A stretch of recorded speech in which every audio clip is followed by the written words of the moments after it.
ثم جعلناك على شريعة من الأمر فاتبعها ولا تتبع أهواء الذين لا يعلمون. بسم الله الرحمن الرحيم. الحمد لله رب العالمين والصلاة والسلام على رسول الله وعلى آله الطاهرين أجمعين. أما بعد أيها الناس اتقوا الله ما استطعتم واسمعوا وأطيعوا لعلكم ترحمون. Para muslimin rahimakumullah, mari kita lanjutkan pembacaan ayat-ayat Al-Quran yang penting untuk segera diketahui oleh muslimin ini. Yang akan kita lihat dari ayat-ayat atau surat-surat yang penting yang harusnya segera diketahui oleh umat ini adalah surah Ali Imran surat yang ketiga ayat 112. Ini ayatnya. A'udzu billahi minasy syaithanir rajim. Duribat alaihimuz zillatu aynama thuqifu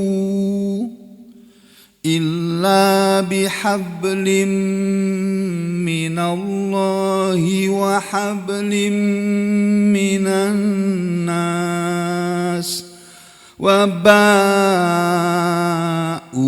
bighadabin minallah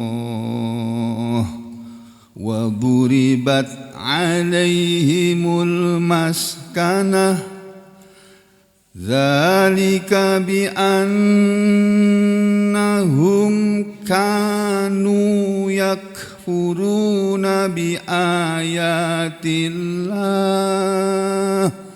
wa yaqtulunal anbiya'a bighairi haqq dzalika bima asaw wa kanu ya'tadun. Itu ayatnya, ayat 112. Kita lihat tarjamahnya. Duribat telah dipukulkan, maksudnya telah ditimpakan. Duribat dari kata doroba yadribu, dorban itu ya. Ini fi'il madhi majhul. Duribat telah ditimpakan alaihim atas mereka, kepada mereka. Perhatikan Bapak Ibu dan sekalian, ayat kata demi kata, kalimah demi kalimat dalam setiap ayat ini. Karena sebagian di antara kita, mungkin sebagian besar muslimin di antara kita di Indonesia ini ada yang mohon maaf keliru memahami ayat ini. Ya, dan itu terjadi bukan hanya pada orang awamnya, orang-orang awam di antara muslim, tapi di antara para asatid, para ustadz itu juga masih ada yang, atau para mubaligh masih ada yang kurang tepat. Ya, kalau saya mau dikatakan salah nanti dikira saya yang paling pintar. Kurang tepat ya. Duribat telah ditimpakan alaihim atas mereka, kepada mereka. Mereka ini siapa? Nah, nanti kita akan lihat di belakangnya. Kata sebagian orang yang salah memahami, ini ayat ini berlaku untuk orang Islam juga. Ya, telah ditimpakan kepada mereka, padahal ini mereka di sini nanti kita lihat di belakangnya. Telah ditimpakan kepada mereka, apa yang ditimpakan kepada mereka? Az-zillatu, Kalau dalam kalimat aktif itu ada fi'il madi, ada fa'ilnya, ada maf'ulnya. Itu kan? Nah, kalau dalam fi'il madi majhul, fi'il yang bukan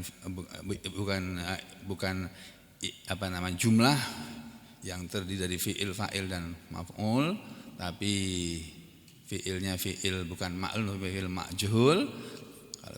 Kalau fi'ilnya maklum maka ada fa'il. Kalau fi'ilnya fi'il madi misalnya majhul, maka fa'ilnya berubah menjadi naibul fa'il. Nah, ini naibul fa'ilnya ini adzillatu. Telah ditimpakan kepada mereka kerendahan atau kehinaan, di mana saja sukifu mereka didapati, illa kecuali bihablim minallah, bihablin dengan tali, minallahi dari Allah, wahablim minan nas dan tali dari manusia. Jadi yang saya bilang tadi, kebagian orang di antara kita masih ada yang memahami ayat ini bahwa manusia itu ditimpa kehinaan di mana saja. Ya. Kalau mereka kecuali mereka berpegang teguh dengan tali dari Allah, hablun minallah, dan tali dari manusia, hablun minan nas. Itu kata mereka. Jadi mereka akan ditimpa kehinaan oleh Allah di mana saja mereka berada, kecuali mereka berpegang dengan dua tali, dua kabel. Hablun diartikan kabel. Tali dari Allah dan tali dari manusia. Coba saudara renungkan bunyi ayat ini, ya. Bahwa di mana saja mereka, termasuk muslimin, kata-kata mereka, termasuk orang Islam, di mana saja mereka berada, mereka akan ditimpa dengan kehinaan, ya. Dan bukan hanya ditimpa kehinaan, waba'u dan mereka kembali maksudnya nanti ke hadapan Allah di akhirat sana, bighadabin dengan kemarahan, dengan kemurkaan, minallah dari Allah. Bukan hanya ditimpa kerendahan atau kehinaan, tapi juga mereka akan kembali kepada Allah dengan membawa kemurkaan dari Allah. Waduribat alaihimul maskanah, itu yang ketiga. Waduribat dan ditimpakan alaihim atas mereka, kepada mereka. Apa yang ditimpakan kepada mereka? Al-maskanah, kemiskinan. Ya. Lalu setelah itu, coba saudara rasakan dengan perasaan dulu. Dengan perasaan saja, belum dengan dalil.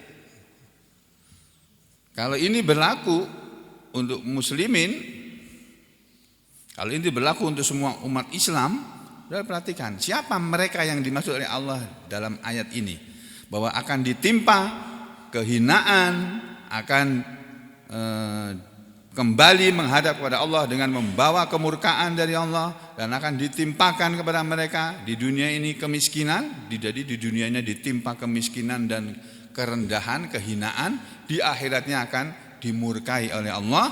Siapa mereka? Allah bilang di belakangnya, zalika, yang demikian itu, bi'annahum, dengan sebab bahwasanya mereka, kanu adalah mereka. Nah, mereka siapa ini? Mereka orang-orang yang yakfuruna bi ayatillah. Satu, yakfuruna, mereka selalu mengingkari, selalu kufur, kafir, bi ayatillah, kepada ayat-ayat Allah.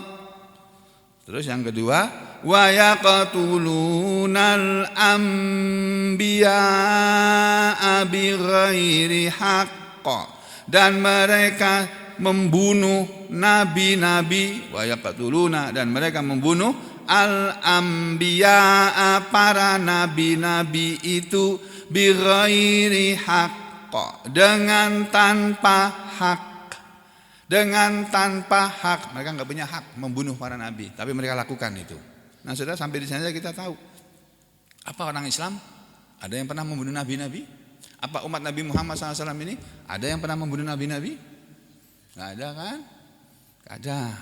Yang kedua, apa orang Islam umat Nabi Muhammad ini kafir kepada ayat-ayat Allah? Enggak.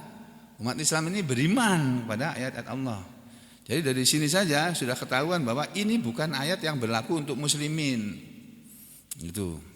Terus yang terakhir, yang ketiga, zalika, yang demikian itu, ya, apa yang ditimpakan, ya ini yang demikian itu, ini ditimpanya mereka dengan kehinaan, kemiskinan, kemurkaan dari Allah. Zalika, yang demikian itu, bima asau, dengan sebab apa yang mereka telah mendurhakai, telah maksiat, wa kanu, dan adalah mereka ya'tadun, mereka melampaui batas. Jadi saudara, ayat 112 dari surah Ali Imran yang berisi ayat bahwa manusia akan ditimpa dengan kehinaan di mana saja mereka berada, kemiskinan dimanapun mereka berada, kemurkaan dari Allah ketika mereka menghadap Allah nanti, ya, itu adalah manusia-manusia atau orang-orang yang kelakuannya dalam hidup ini mereka kafir kepada ayat-ayat Allah, mereka membunuh para nabi, dan mereka mendurhakai para nabinya maupun Allah, mereka mendurhakai Allah dan para nabinya, dan mereka melampaui batas. Yang dimaksud oleh ayat ini adalah orang-orang ahlul kitab. Makanya di belakangnya kalimatnya berbunyi laisu sawa'a, gitu. Laisu sawa'a, tidaklah sama, min ahlil kitab, dari golongan ahli kitab. Jadi ahli kitab ini tidak sama semuanya, tapi ada bedanya.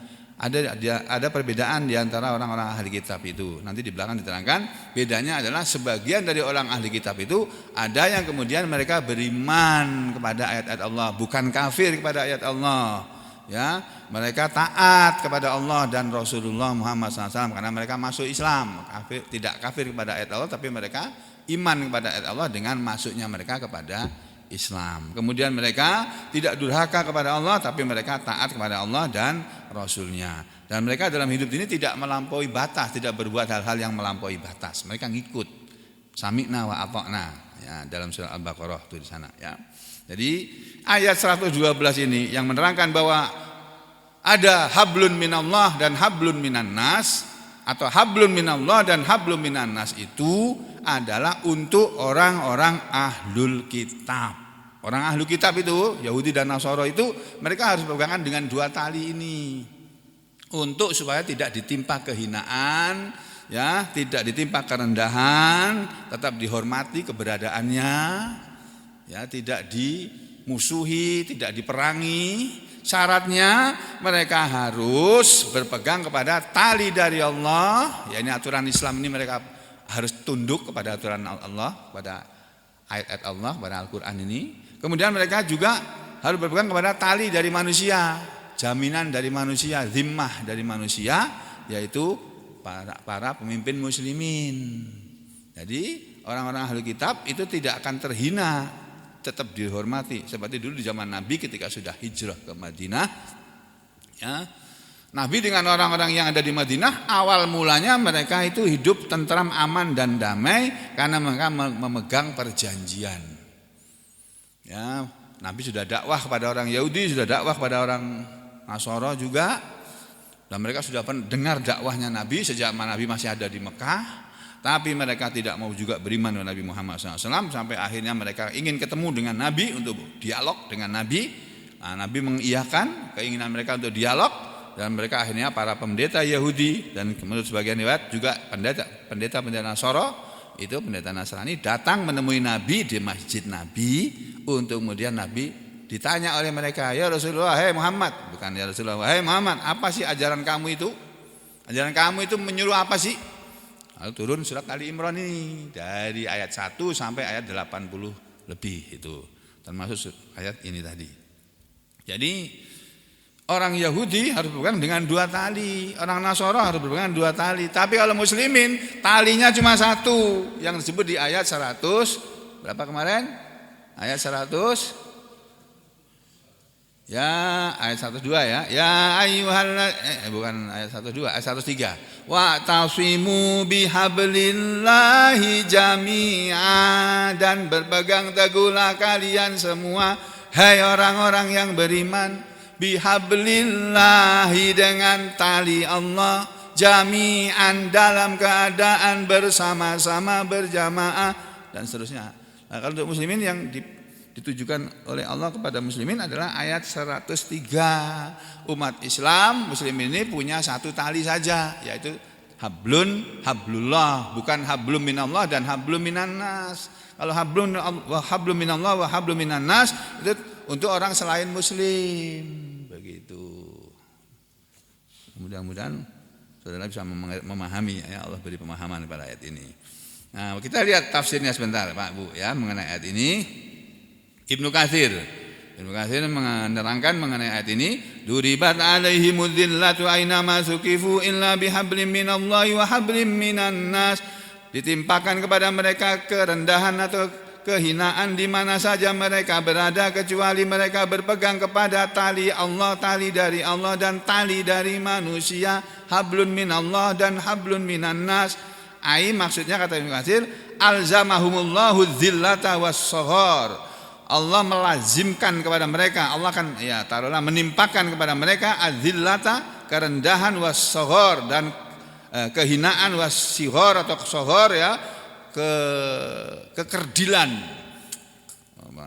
ya, kehinaan itu. Ainama kanu, di mana saja mereka berada, fala ya'manu, maka mereka maka mereka tidak aman. Manusia tidak akan aman hidup di dunia ini ya, karena terancam akan diperangi oleh Nabi Muhammad SAW kalau mereka kufur kepada ayat-ayat Allah, kalau mereka berkelakuan seperti umat-umat terdahulu, berusaha membunuh nabi-nabi Allah, dan kalau mereka durhaka kepada Allah. Itu akan ditimpakan kepada mereka di mana saja mereka berada, ya ini mereka tidak akan aman hidup di dunia ini illa bihablim minallah, kecuali mereka berpegang dengan tali dari Allah, hablum minallah, kecuali maksudnya bizimmatin minallah, mereka berpegang dengan jaminan dari Allah ya, wa huwa, dan itu adalah aqduz zimmatilahum, berpegangnya kepada jaminan tadi untuk mereka mau berpegang kepada jaminan dari Allah. Mereka tidak akan diganggu hidup di dunia ini. Silahkan kamu mau beragama Yahudi, mau beragama Nasrani, mau beragama Hindu atau beragama Buddha atau beragama apa, silahkan, tapi jangan mengganggu umat Islam. Halo, paham ini ya? Nah, karena apa? Nanti di ayat yang lain kita akan ketemu dalam surat At-Tahrim kalau nggak salah ya. Karena kita ada ayat yang justru ada ayat yang melarang kita memerangi orang non Muslim. Mereka nggak mau bilang ke orang kafir, maunya jangan bilang kafir, kami juga beriman kok, gitu ya. Ya sudah, untuk agak enaknya lah, ya bukan yang benar tapi agak enak terdengar di kuping. Untuk orang-orang non Muslim, ya, itu mereka, untuk orang-orang muslim ini mereka harus jangan berkelakuan seperti orang-orang zaman dulu untuk bisa hidup di dunia ini. Untuk orang-orang muslim Allah melarang kita orang Islam memerangi mereka, orang-orang non-muslim yang tidak memerangi kalian. Nanti ayat yang lain berbunyi begitu, yang tidak memusuhi kalian tidak boleh diperangi. Tuh loh. Ya, jadi kalau mereka memerangi muslimin, ya yang terjadi ya perang. Orang mereka memerangi ya. Seperti yang terjadi di India sekarang ini loh. Ini baru terjadi, sedang terjadi saat-saat ini nih. Di India ini sebuah negara yang mayoritas beragama, rakyatnya beragama Hindu. Itu rakyat India, mayoritas beragama Hindu. Tapi nanti tinggal tidak hanya orang Hindu, ada orang Muslimnya, ada orang Nasraninya, ada orang mungkin juga ada orang Budanya di sana. Ya. Semula mereka kan hidup aman rukun, tiba-tiba sekarang ada kisruh. Ya, ada kerusuhan di sana antara umat beragama Hindu dengan umat beragama Islam. Awalnya kerusuhan itu diawali dengan pernyataan yang menghina Nabi Muhammad SAW, pernyataan yang keluar dari politisi India yang kebetulan beragama Hindu. Mereka menghina Nabi Muhammad SAW dan menghina Islam. Yang dihina kehidupan pribadi Nabi Muhammad SAW dan Islam ini mereka hina. Ya marahlah orang Islam lah, dimanapun orang Islam berada. Bukan hanya orang Islam, orang Nasrani pun akan marah kalau agama mereka dihina. Orang Hindu pun akan marah kalau agamanya dihina. Orang Buddha pun akan marah. Itu keyakinan kok. Ya, jadi gara-gara itu ribut di sana. Nah, Islam ini menawarkan kehidupan yang harmonis. Ya, kita hidup berdampingan secara damai. Silahkan kau menjalankan agamanya. Bahkan ada ayat mengatakan lakum dinukum waliyadin. Ini ayat ini sebetulnya sudah mansuh, tapi sekarang berlaku lagi ayat itu. Ya, karena apa? Karena enggak ada Nabi Muhammad SAW lagi sekarang. Umat Islam pun tidak ada pemimpinnya. Yang ada pemimpin partai, pemimpin ormas Islam.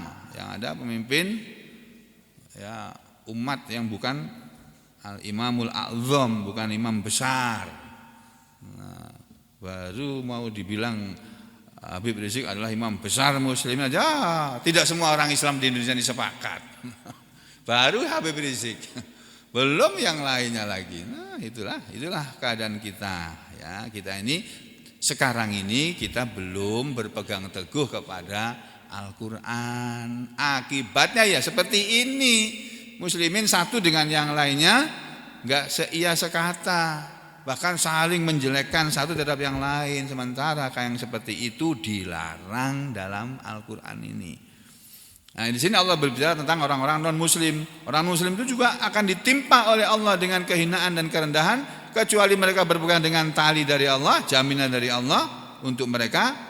Ya, kena dengan apa? Yang jaminan dari Allah yang akan ditimpakan kepada mereka. Mereka harus membayar jizyah, ya, yaitu waduribat al jizyatu alaihim, dan dikenakan, ditimpakan kepada mereka jizyah. Al jizyah itu dalam bahasa kita biasanya diterjemahkan pajak. Akan ditimpakan kepada mereka pajak, ya, akan ditimpakan pajak alaihim atas mereka, kepada mereka, wa ilzamuhum ahkamal millah, dan melaziminya mereka terhadap hukum-hukum agama ini. Jadi berpegang teguh kepada tali Allah adalah mereka harus tunduk kepada aturan pemerintahan muslimin walaupun mereka non muslim. Jadi apa kata pemerintah yang muslim ini tadi, mereka harus taat walaupun mereka beragama non muslim. Itu. Kemudian wahablim minallah, dan tali dari manusia. Maksudnya mereka akan berpegang, selama mereka berpegang dengan tali manusia, yaitu amanun minhum, pemberian jaminan keamanan dari mereka. Mereka akan hidup aman, walahum, dan bagi mereka akan ada jaminan keamanan, ya, kama sebagaimana fil muhadani wal ma'ahadu wal asir, ya, dalam perjanjian-perjanjian yang sudah dibuat. Nah, dan dalam hal tawanan, kalau mereka jadi tawanan, jadi tahanan, Nah, tahanan orang muslim mereka akan diperlakukan dengan aman, tidak seperti yang terjadi di kalangan orang-orang yang bukan muslim. Mereka itu kalau menahan tawanan itu disiksa tawanannya. Ya, kalau muslim enggak begitu. Islam enggak ngajarin menyiksa para tawanan, diperlakukan dengan baik. Itu didakwai. Mau masuk Islam ini begini. Ya, kalau masuk Islam kamu masuk surga. Kalau enggak masuk Islam kamu mati, masuk neraka kamu. Ayo dengerin nih pengajian, dengerin ya. Nah, Nabi ngaji pengajaran di masjid, tawanannya mendengar. Akhirnya mereka tertarik kepada Islam karena Nabi orangnya baik, yang menyampaikan Islam ini orangnya baik. Nah sekarang ini, yang menyampaikan Islam ini bukan hanya orang baik Pak, orang yang nggak baik pun ikut menyampaikan Islam ini. Akhirnya orang nggak percaya sama Islam, yang menyampaikan aja begitu kelakuannya. Ustadznya kayak begitu, mata duitan misalnya, naudzubillah misalnya dalik. Jamaahnya suruh sedekah untuk dia. Nah, aku nggak pernah kan sedekah kepada kalian, menyuruh sampean semua ini sedekah terus diberikan uangnya kepada saya, nggak pernah kan? Aku cari uang sendiri kok, ya. Dan saudara juga begitu, harus cari uang sendiri. Kalau kebetulan saudara ada di antara kita ini yang tugasnya sehari-hari mengajarkan agama ini, mengajarkan Al-Quran ini, mengajarkan din ini kepada orang lain, kepada umat, kerjaannya cuma itu hari-hari, nggak ada kerjaan lain, jadi nggak ada waktu untuk cari duit. Ya sudah, itu ada ayatnya. Nanti orang lain yang cari duit itu supaya memperhatikan orang ini. Sama cari duit, di antara saudara ada yang kaya, penghasilannya mungkin sebulan nggak seperti saya. Kalau saya sebulan kan gaji pegawai perizinan pegawai negeri, sering saya ceritakan ya, 5 juta kurang dikit. Pensiunan pegawai negeri Pak, dokter spesialis dengan golongan 4C. Itu 5 juta, enggak tahu Pak Sugeng berapa itu? Nah 3 juta itu, sama-sama Sugeng ini. Itu Sugeng polisi itu, pensiunan polisi, ini Sugeng dokter. Ya, jadi begitu saudara. Kalau di antara kita ini ada penghasilannya besar, lihat sekelilingnya yang susah makan, yang cari uang nggak bisa, itu kita perhatikan mereka. Kita kasih makan kalau kita punya kelebihan makanan, kita kasih pakaian kalau kita punya kelebihan pakaian, dan seterusnya kelebihan kita kasihkan mereka. Itu nanti ada ayatnya yang menyuruh kita berbuat kepada mereka. Tapi jangan saudara jadi mubaligh, jadi kiai, jadi Ustadz mintain pada jamaah, ayo mau kasih duit sama saya sini. Wah, aku nggak bisa cari uang ini. Jangan begitu. Nanti kalau saudara mau hidup ini dengan menjalani aturan Islam ini, Allah yang menjamin kehidupan saudara. Ya, itu ada cerita. Aduh, bagus ini. Sebentar, masih ada nggak cerita itu ya? Ini salah seorang teman saya. Ustadz Rahmat namanya ya. Ustadz Rahmat ini dia nggak tahu dia ngirim dari mana sumbernya ini ya. Tapi bagus ini. Ada belum di antara saudara yang sudah mendengar itu ya? Aduh, saya cari dulu sebentar ya Pak. Kabar. Nah, ini saya agak kaget nih baca berita ini. Nah, ini ya. Ada seorang bernama Dahiru Utsman Al-Bukhi. Ya. Seorang bernama Dahiru Utsman Al-Bukhi. Yang jelas ini bukan orang Indonesia. Pekerjaan dai Islam. Pendakwah. Mubaligh. Alamatnya ternyata dia orang Nigeria. Bukhi Utara, Nigeria. Afrika. Nigeria. Umur 95 tahun. Ini belum ada yang 95 tahun kan? Masih bisa 95 nih Pak Wahid nih. Kalau Allah kehendaki. Pak Mustar masih bisa nambah lagi 20 tahun lagi Pak. Ya Pak Mustar berapa Pak? 75 benar ya? Tambah 20 tahun lagi pian. Masih bisa. Ini ada orang usia 95 tahun, pekerjaannya dai. Hafal Al-Qur'an umur 12 tahun. Nah ini yang bikin kita ini gak sama sudah. 12 tahun sudah hafal Al-Quran. Nah kita ini hafal, ya hafal. Aku hafal Al-Quran, hafal. Apa? Al-Quran. Nah aku sudah umur kecil sudah tahu itu Al-Quran, hafal sudah. Ya Al-Quran itu tok. Tulisan Al-Quran itu aja. Isinya yang 30 juz itu nggak ada yang hafal. Ini dia hafal Al-Quran sejak umur 12 tahun. Jumlah anaknya 95. Ada sama lagi. Astagfirullah. Terdiri dari laki-laki 47 perempuan. Kemudian 48 meninggal, laki-laki 47, perempuannya 48 orang, yang meninggal 13 orang. Ya. Sisa anak yang hidup jadinya tinggal 82 orang dari 95 orang anak tadi. Karena yang 13 sudah meninggal. Padahal si kakek tadi masih hidup. Ya. Terus sisa anak yang hidup 82, dari 82 anak tadi 77 anaknya hafiz Quran. Masya Allahu kana malam ya salam yakun.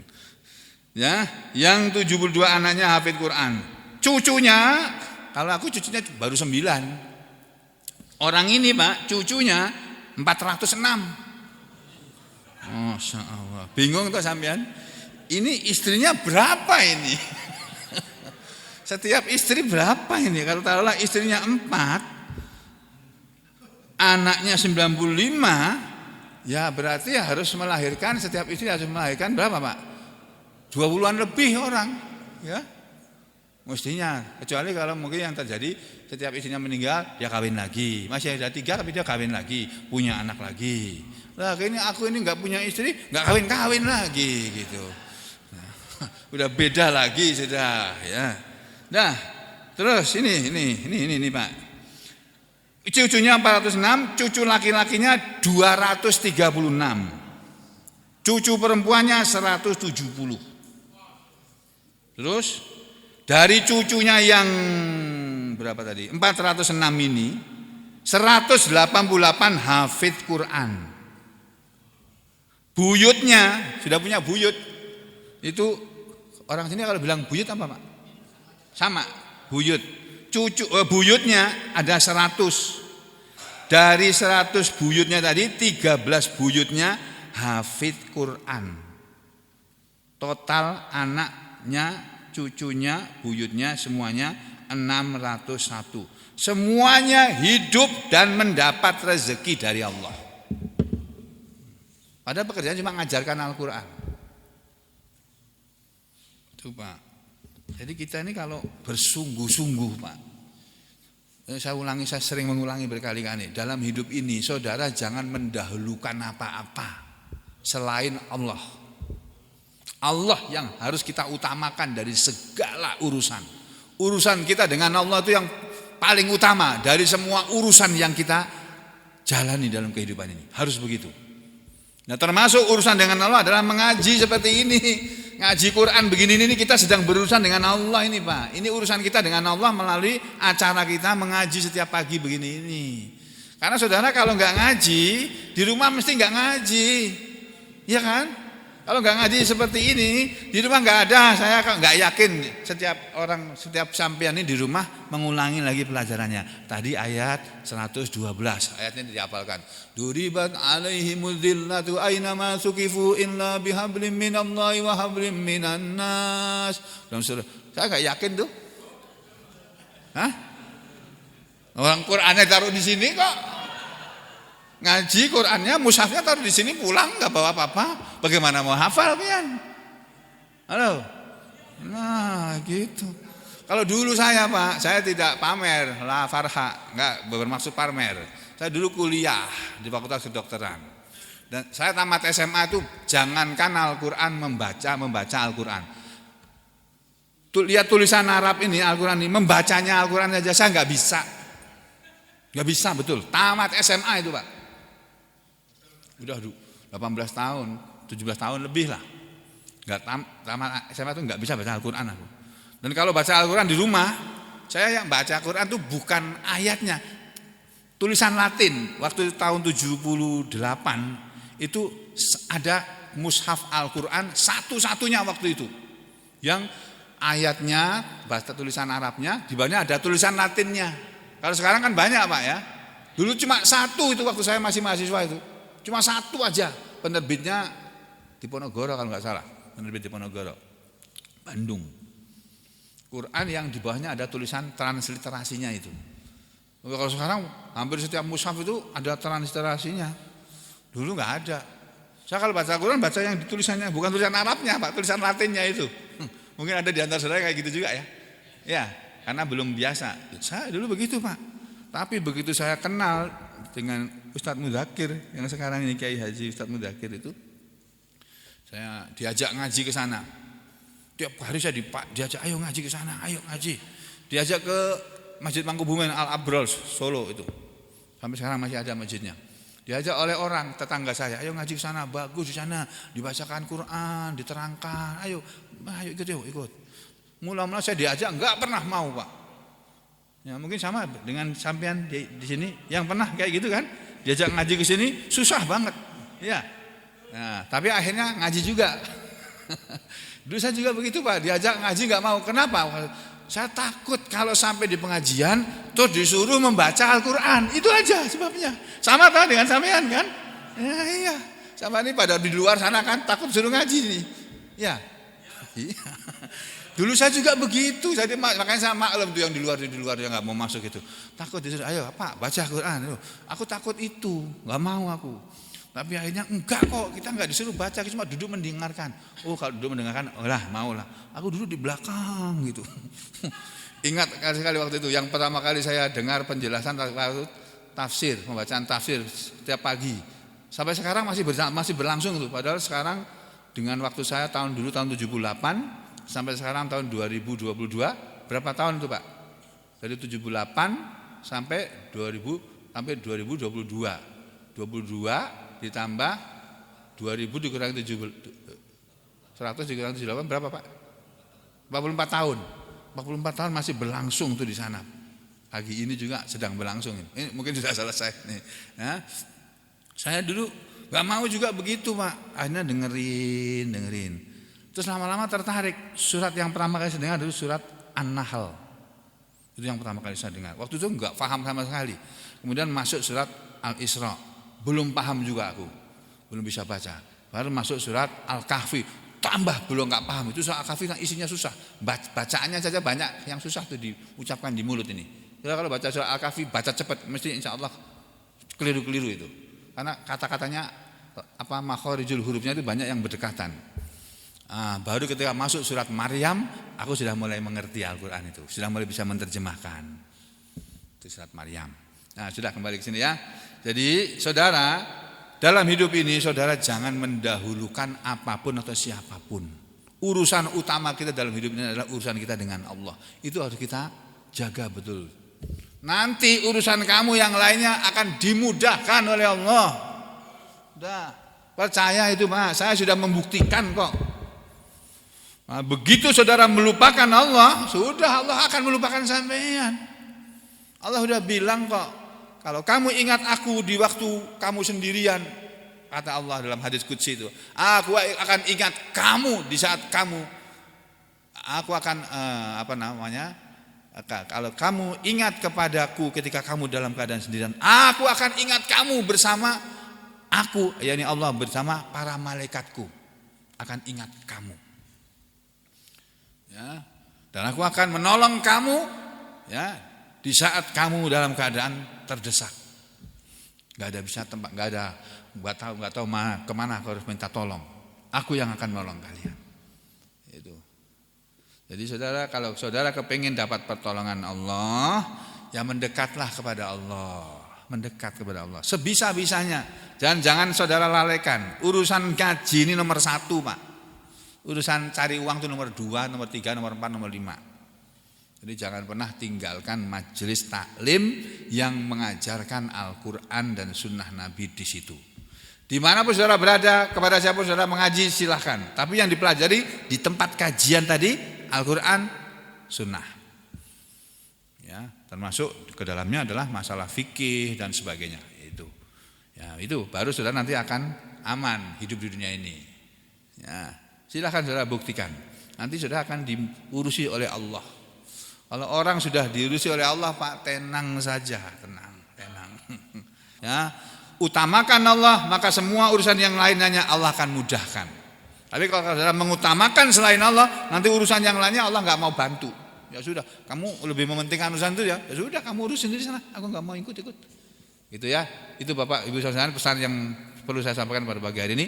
Mudah-mudahan kita semua selalu dalam penjagaan Allah, selalu diberi oleh Allah hidayah dan taufiknya, dan diberi oleh Allah kepada kita semua ini istiqomah serta husnul khotimah. Allahumma taqabbal minna innaka antas samiul alim wa tub alaina innaka antat tawwabur rahim. Wa sallallahu ala Muhammadin wa ala ali Muhammad walhamdulillahi rabbil alamin.